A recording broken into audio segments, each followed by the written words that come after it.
Class, it's time. Welcome to my video presentation. Now, I've gotten 3 disorders that I've chosen, and those are not the ones of my own. The ones I already have. Ring a bell. Anyway, we've got 3. Today I'll be covering tonsillitis, cystic fibrosis, and COPD. Let's start with 1, tonsillitis. It is difficult to say exactly when tonsillitis was discovered, as it has been a common medical condition for centuries. The term tonsillitis likely refers to the Latin derogative, the term tonsillitis. I'm American, and we say tonsillitis because we are so litty. Comes from the Latin word tonsillia, which means swelling.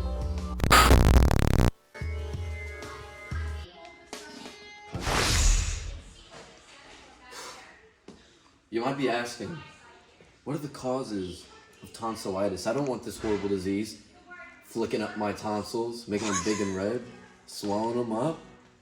I don't want that. So I'm gonna tell you. Tonsillitis is usually caused by a viral or bacterial infection, such as the common cold or influenza. In some cases, tonsillitis can also be caused by allergies or irritants to the air, such as cigarette smoke or pollution. Tonsillitis is not typically due to genetics or behaviors. Now, what effect does tonsillitis have on the body? Well, tonsillitis can cause fever, headaches, fatigue, and in extreme cases, can even slow or trouble breathing. Now, I know that tonsillitis seems scary, but we haven't even gotten to the good stuff, the meat and potatoes of my disorders. Let's get it right into cystic fibrosis. Cystic fibrosis. Sounds familiar? Maybe not. Well, cystic fibrosis was first identified in the 1930s. It was discovered by Dorothy Anderson in 1938. Called cystic because it often causes the formation of cysts or fluid-filled sacs in the pancreas or other organs. Fibrosis refers to the formation of scar tissue. Now, what causes cystic fibrosis? Wouldn't you like to know? It's strictly hereditary, nothing else, just genetics. Okay. Here's one way I could explain hereditary to a young class in a relatable and funny way. Imagine you're sitting in class and your teacher asks you to raise your hand if you have a sibling. Most of the kids in the room raise their hands. Then, the teacher says, "Great. Now raise your hand if you and your sibling have the same color eyes." Some of the kids lower their hands, but a few still have their hands raised. The teacher says, "Those of you with your hands still raised have inherited the trait of having the same eye color as your sibling. This means that it was passed down from your parents to you, just like a special gift. It's kind of like when your mom gives you a really ugly sweater for your birthday, but instead of getting rid of it, you have to wear it every year for the rest of your life. That's hereditary. Anyway, goodbye class. Also, don't be jealous, Miss T. I know I'm a really good teacher. What can I say? I'm a wizard. Ha ha. Whatever. How does cystic fibrosis ruin your body or affect your body? I'll tell you.